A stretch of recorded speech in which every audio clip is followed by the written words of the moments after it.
സർവശക്തനായ ദൈവത്തിൻ്റെ അതിപരിശുദ്ധ നാമം അതിയായി മഹത്വപ്പെടുമാറാകട്ടെ. നിങ്ങൾ ശ്രവിക്കുന്നത് ജീസസ് വോയിസ് മെസ്സേജ്. എല്ലാ ശ്രോതാക്കൾക്കും കർത്താവായ യേശുക്രിസ്തു നാമത്തിൽ സ്വാഗതം. അല്പസമയ ധ്യാനത്തിന് ഒരു ചെറിയ വേദഭാഗം വായിക്കുന്നു. 1 ദിനവൃത്താന്തം അധ്യായം 10, 13, 14 തിരുവചനങ്ങൾ.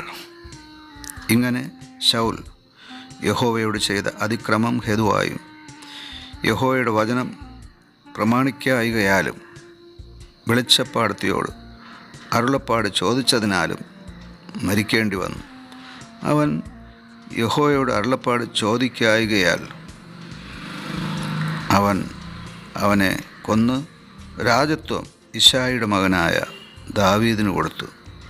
കർത്താവിൽ പ്രിയരെ, നാം വായിച്ചു കേട്ട 1 ദിനവൃത്താന്തം അധ്യായം 10, 13, 14 തിരുവചനങ്ങളിൽ ഇസ്രായേലിൻ്റെ ഒന്നാമത്തെ രാജാവായ ശൗലിന് സംഭവിച്ച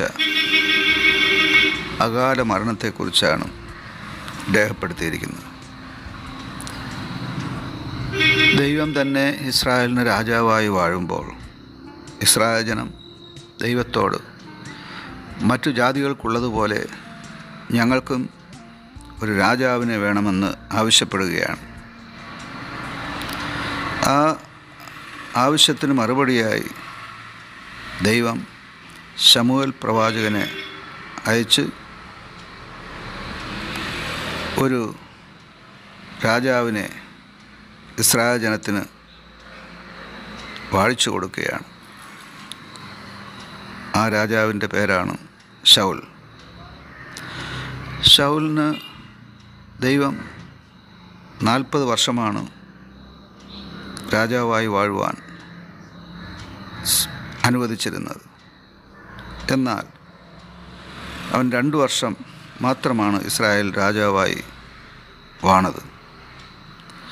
ഇങ്ങനെ അവൻ്റെ രാജത്വം 38 വർഷം കുറയുവാനും അകാലത്തിൽ നശിച്ചു പോകുവാനും കാരണമെന്താണ്?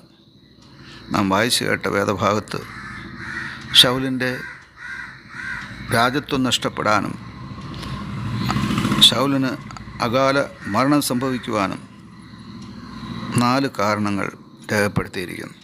ഇത് നമുക്ക് പ്രാർത്ഥനയോടെ ധ്യാനിക്കാം. ഒന്നാമതായി നാം വായിച്ചു കേട്ട വേദഭാഗത്ത് 1 ദിനവൃത്താന്തം 10:13 പറയുന്നത് ശൗൽ യഹോവയോട് ചെയ്ത അതിക്രമം എന്നാണ്. 1 ശമൂവേൽ 1-ാം അധ്യായം നാം പഠിച്ചാൽ അവിടെ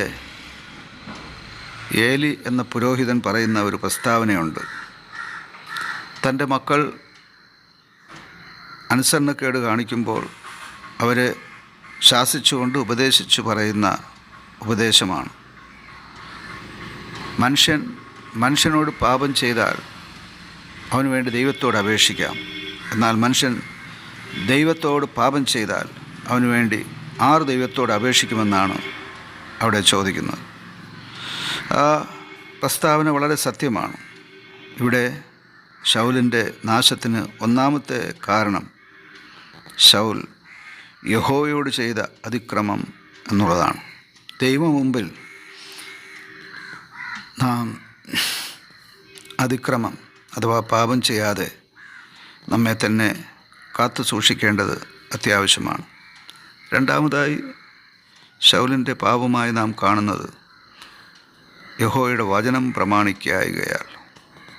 ദൈവത്തിൻ്റെ വചനം തള്ളിക്കളഞ്ഞ ശൗൽ വചനം പ്രമാണിക്കാനുള്ളതാണ്.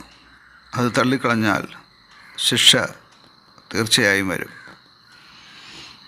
മൂന്നാമതായി ഇവിടെ പറയുന്നത് ശൗൽ വെളിച്ചപ്പാടത്തിയോട് അരുളപ്പാട് ചോദിച്ചു എന്നുള്ളതാണ്. ഇവിടെ നാം കാണേണ്ടത് ശൗലിൻ്റെ മുമ്പിലുള്ള സാധ്യതകളാണ്. അവനെ രാജാവായി വാഴിച്ച ശമൂവേൽ പ്രവാചകനോട് ചോദിക്കാമായിരുന്നു. അല്ലെങ്കിൽ അവന് വ്യക്തിപരമായി ദൈവത്തോട് പ്രാർത്ഥിച്ച് മുന്നോട്ടുള്ള പ്രയാണത്തിന് ആവശ്യമായ ഉപദേശം തേടാമായിരുന്നു. അതിനു പകരം ശൗൽ വെളിച്ചപ്പാടത്തിയോട് അന്യ ജാതികളുടെ ദേവന്മാരോട് അരുളപ്പാട് ചോദിക്കുകയാണ്. അവസാനമായി ശൗലിൻ്റെ പാപമായി നാം കാണുന്നത് അവൻ യഹോവയുടെ അരുളപ്പാട് ചോദിക്കാത്തത് കൊണ്ട് എന്നാണ്. അതെ പ്രിയമുള്ളവരെ, ദൈവത്തോട് ചോദിക്കേണ്ട കാര്യങ്ങൾ ദൈവത്തോടാണ് ചോദിക്കേണ്ടത്. അതിനു പകരം പിശാചിനോടാകുമ്പോൾ അത് അകാല മരണത്തിനും അതുപോലെ ദൈവം നമ്മെ ആക്കിയിരിക്കുന്ന സ്ഥാനങ്ങളിൽ നിന്ന് തള്ളിക്കളയുന്നതിനും കാരണമായിത്തീരുന്നു. ശൗലിന് സംഭവിച്ചത് അതാണ്. ഇങ്ങനെയുള്ള തെറ്റുകൾ നമ്മുടെ ജീവിതത്തിൽ സംഭവിക്കാതിരിക്കുവാൻ നമുക്ക് നമ്മെ തന്നെ വിശുദ്ധിയിൽ കാത്തു സൂക്ഷിക്കാം. ആമേൻ.